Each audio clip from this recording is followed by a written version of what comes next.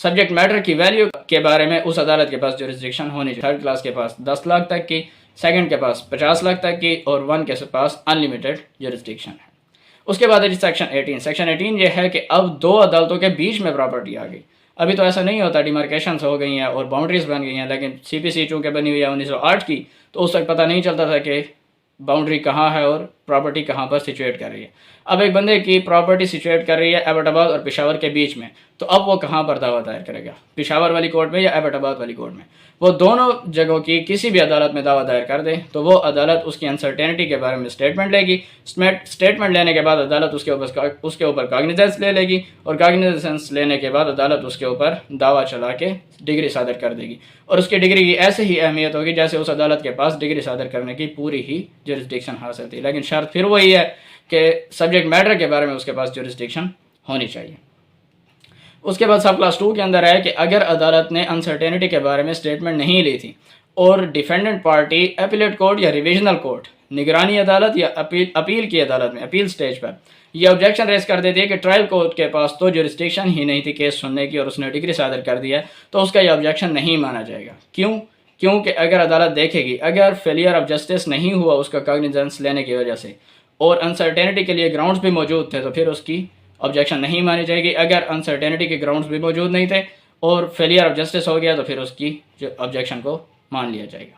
اس کے بعد ہے جی سیکشن 19. سیکشن 19 کے اندر یہ ہے کہ اگر اب کسی بندے کے ساتھ یا کسی موویبل پراپرٹی کے ساتھ رانگ کاز ہو گیا ہے تو پھر دعویٰ کہاں پر دائر ہوگا؟ دو جگہ پر ہو سکتا ہے، یا تو اس جگہ پر جہاں پر کاز آف ایکشن ارائز ہوا ہے، یا جہاں پر ڈیفینڈنٹ رہتا یا ورک فار گین اجرت پر کام کرتا ہے یا بزنس کیری کرتا ہے. فار ایگزامپل اے نے بی کو تھپڑ مارا کراچی میں اور اے رہتا ہے خود کوئٹہ میں، تو اب بی کی مرضی ہے کہ چاہے کراچی میں دعویٰ دائر کر دے یا کوئٹہ میں.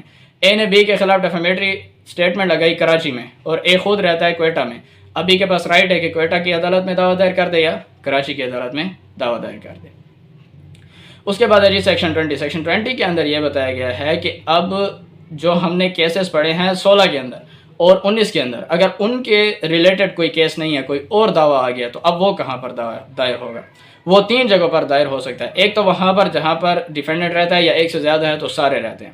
دوسرا، اگر ڈیفینڈنٹ ایک سے زیادہ ہے اور ایک رہتا ہے ایک جگہ پر، دوسرا رہتا ہے دوسری جگہ پر، تیسرا رہتا ہے تیسری جگہ پر، جیسے ہم نے سیکشن 17 میں پڑھا کہ ایک پراپرٹی 3 جگہ پر سچویٹ کرتی تھی. اب ایسا ہے کہ ڈیفینڈنٹس 3 جگہ پر سچویٹ کرتے ہیں، ایک پشاور میں رہتا ہے، ایک ایبٹ آباد میں رہتا ہے اور ایک سوات میں رہتا ہے. تو اب دعویٰ کہاں پر دائر ہوگا؟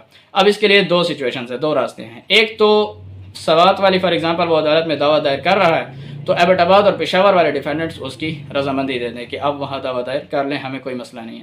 ایک یہ، اگر وہ رضامندی نہیں دیتے تو پھر اس کو سوات والی عدالت اجازت دے دے. وہ سوات والی عدالت میں دعویٰ دائر کرتا ہے اور سوات والی اجازت اس کو لیو دے دے کہ میری ڈگری اپلیکیبل ہوگی پشاور میں بھی ایبٹ آباد میں بھی، تو پھر وہ دعویٰ وہاں پر بھی دائر کر سکتا ہے. تیسری سچویشن ہے جہاں پر کاز آف ایکشن ارائز ہوا ہو. 3 جگہ پر، ان 3 سچویشنز میں وہ دعویٰ دائر کر سکتا ہے. اس کے بعد ہے جی اس کی ایکسپلینیشن 1. ایکسپلینیشن 1 کے اندر یہ بتایا گیا کہ اگر ایک بندے کی پرماننٹ ڈویلنگ ہے ایک جگہ پر اور اس کی ٹیمپرری ڈویلنگ ہے دوسری جگہ پر، تو ایسا سمجھا جائے گا کہ جیسے اس کی دونوں جگہ پر پرماننٹ ہے، وہ دونوں جگہ پر اس کے خلاف دعویٰ دائر ہو سکتا ہے. اسی طرح اس کی ایکسپلینیشن 2 ہے کہ ایک آفس ہے، ایک کارپوریشن ہے، اس کا ایک پرنسپل آفس ہے ایک جگہ پر اور اس کے سب آرڈینیٹ آفیسز ہیں کئی دوسری جگہوں پر. تو اب آپ اگر اس کے سب آرڈینیٹ آفس والی جگہ پر دعویٰ دائر کرتے ہیں تو ایسا سمجھا جائے گا جیسے آپ نے اس کے خلاف دعویٰ. فار ایگزامپل باٹا کے شوز آپ نے لیے، ان کا پرنسپل آفس ہے لاہور کے اندر اور اس کا سب آرڈینیٹ آفس ایک ڈی خان کے اندر بھی ہے. اب آپ نے لاہور میں شوز لیے اور آپ کو ان کے ساتھ کوئی مسئلہ آ گیا ہے تو اب آپ شوز واپس کرنا چاہتے ہیں یا پھر آپ ان کے اوپر دعویٰ دائر کرنا چاہتے ہیں، تو پھر آپ کو لاہور جانے کی ضرورت نہیں ہے. اگر ان کا سب آرڈینیٹ آفس ڈی خان کے اندر بھی موجود ہے تو آپ ڈی خان کی کورٹ کے اندر بھی اس کے خلاف دعویٰ دائر کر سکتے ہیں. اس کے بعد ہے جی اس کا سیکشن 21. سیکشن 21 کے اندر یہ بات ہے کہ اگر کسی کو جورسڈکشن کے ساتھ آبجیکشن ہے تو اس نے فرسٹ انسٹانس پر جو عدالت اوریجنل جورسڈکشن میں دعویٰ سن رہی تھی اس کی ارلیسٹ اپرچونٹی پر اس نے آبجیکشن کو اٹھانا ہے. ایشوز فریم ہونے سے پہلے یا ایشو فریم ہونے کے بعد بھی وہ اٹھا سکتا ہے، لیکن ججمنٹ کے آنے سے پہلے ایپیلیٹ یا نگرانی کورٹ میں وہ اگر آبجیکشن اٹھائے گا تو پھر اس کا آبجیکشن نہیں مانا جائے گا. لیکن پھر اس کے اندر ایک شرط ہے کہ اگر فیلئر آف جسٹس ہوا ہے ٹرائل کورٹ کے اندر تو پھر اس کا دعویٰ وہاں پر بھی اس کی آبجیکشن سن لی جائے گی. فیلئر آف جسٹس کیا ہے؟ فیلئر آف جسٹس یہ ہے کہ نہ تو ڈیفینڈنٹ کو نوٹسز ہوئے، نہ اس کو ریٹن اسٹیٹمنٹ کا موقع ملا، نہ اس نے شہادتیں دی، نہ اس نے کیس کی پروسیڈنگ چلائی، اور اس کے خلاف دعویٰ آڈی الٹرم پارٹنم کے رولز کا خیال نہیں رکھا گیا، اسی طرح نیچرل جسٹس کے رولز کا خیال نہیں رکھا گیا. تو پھر یہ ہے جی فیلئر آف جسٹس. تو یہ تھا جی آج کا ہمارا لیکچر. امید ہے کہ آپ کو سمجھنے میں آسانی ہوگی. انشاءاللہ اگلے لیکچر میں ہم بات کریں گے ٹرانسفر آف سوٹ سے ریلیٹڈ. تھینک یو سو مچ. اللہ حافظ.